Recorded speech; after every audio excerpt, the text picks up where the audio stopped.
Now, let me recap. Let me summarize.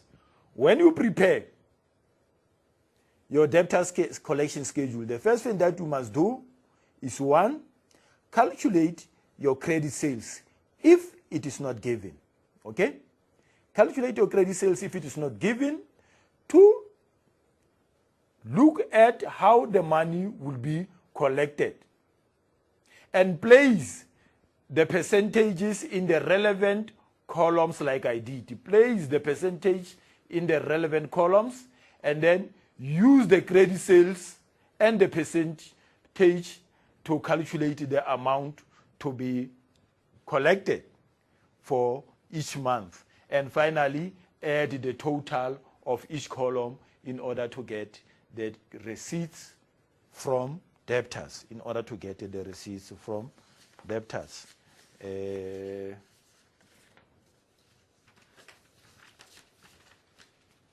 order to get the receipts from debtors. It's fine.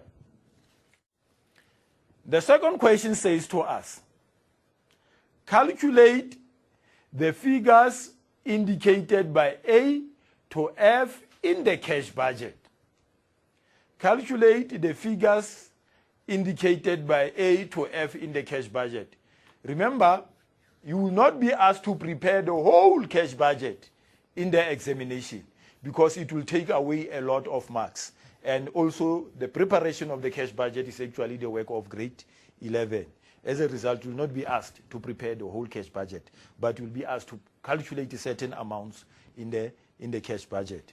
Right. Now, let's go to our cash budget. Where is our cash budget? Here it is. Remember, the cash budget is divided into 2 sections.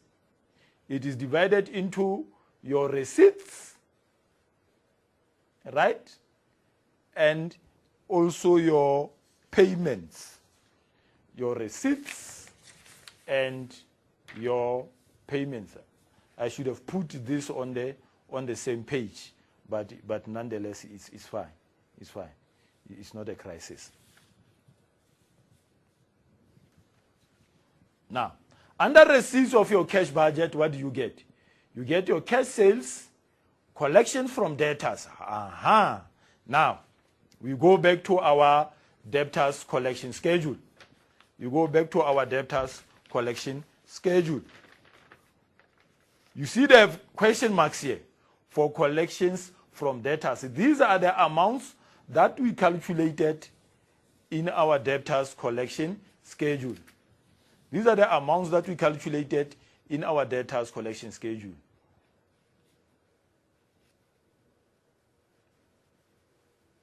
For April, they've already recorded the amount of 41,440.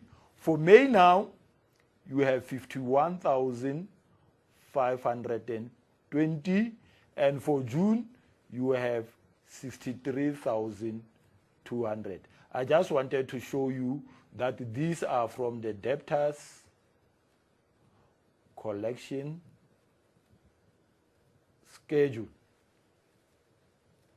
They are from the debtors collection schedule. But the question says we must calculate A. What is A?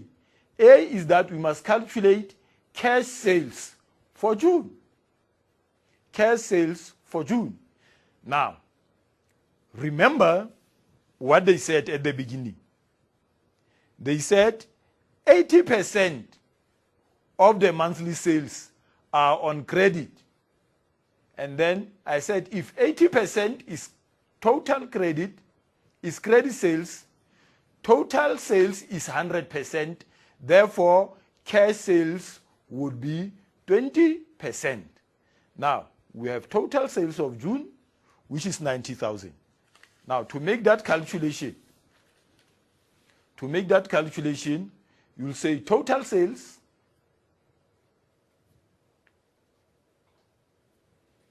is equals to 90,000. And then you are going to multiply this with 20%.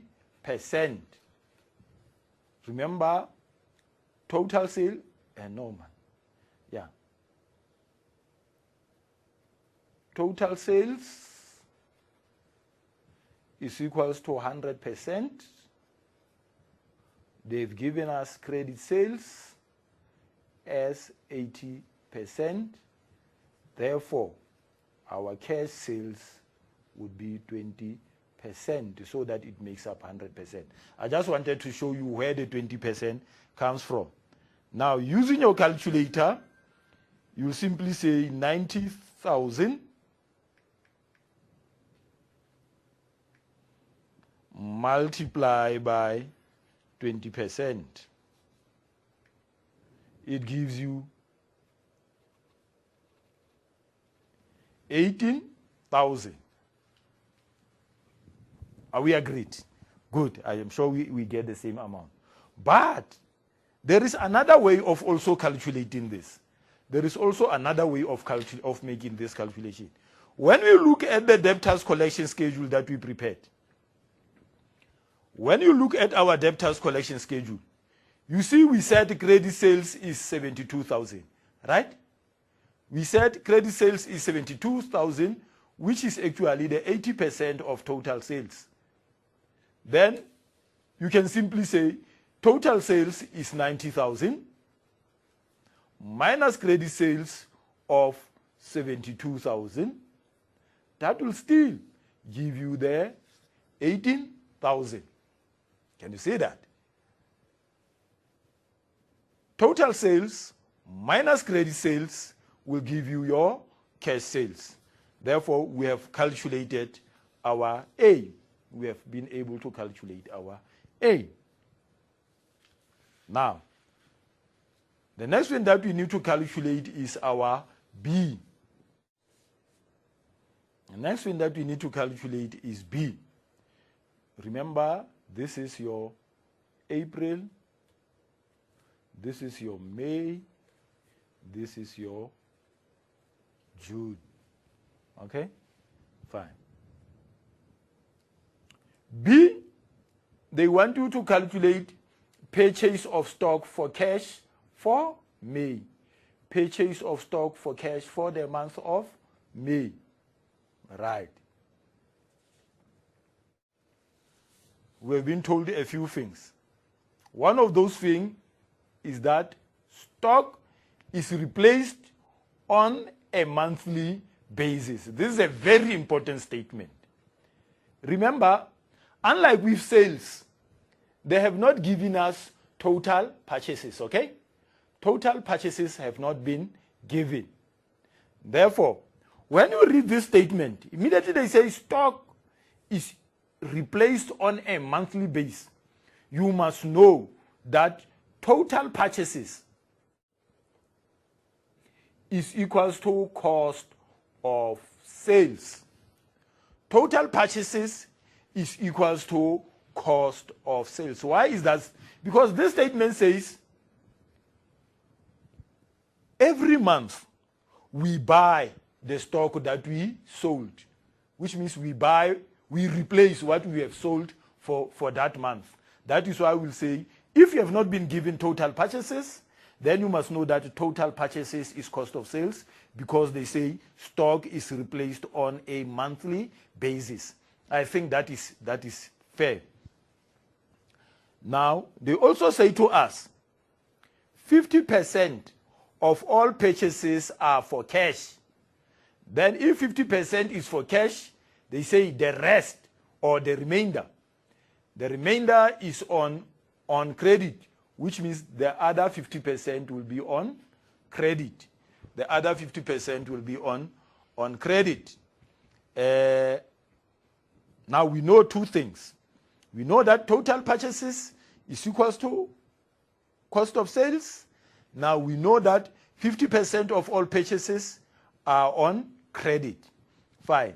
Now it means now we must calculate the cost of sales for May, because we want the cash purchases for May.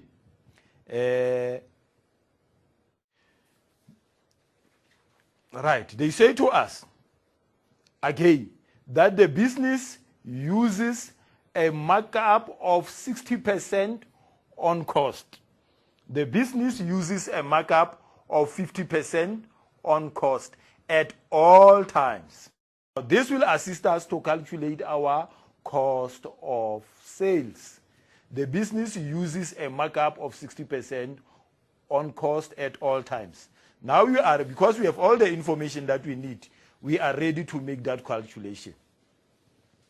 Remember we want to calculate for May. Now, we said total sales for May is 80,000. Now, we say total sales for May is 60,000. Now we must calculate cost of sales, right? Cost of sales, we are going to say 60,000 over 1 multiply by 100 over 160. We want to calculate cost of sales, that is why we say 100. Remember, when you say markup, it is 100 plus 60%. So that is where the 160 comes from. Therefore, our cost of sales will be 60,000 multiply by 60,000 multiply by 100 divide by 160. That gives us 37,000. This gives us our cost of sales. Remember, we said cost of sales is equals to our total purchases. Therefore, total purchases is equals to 37,500 rand.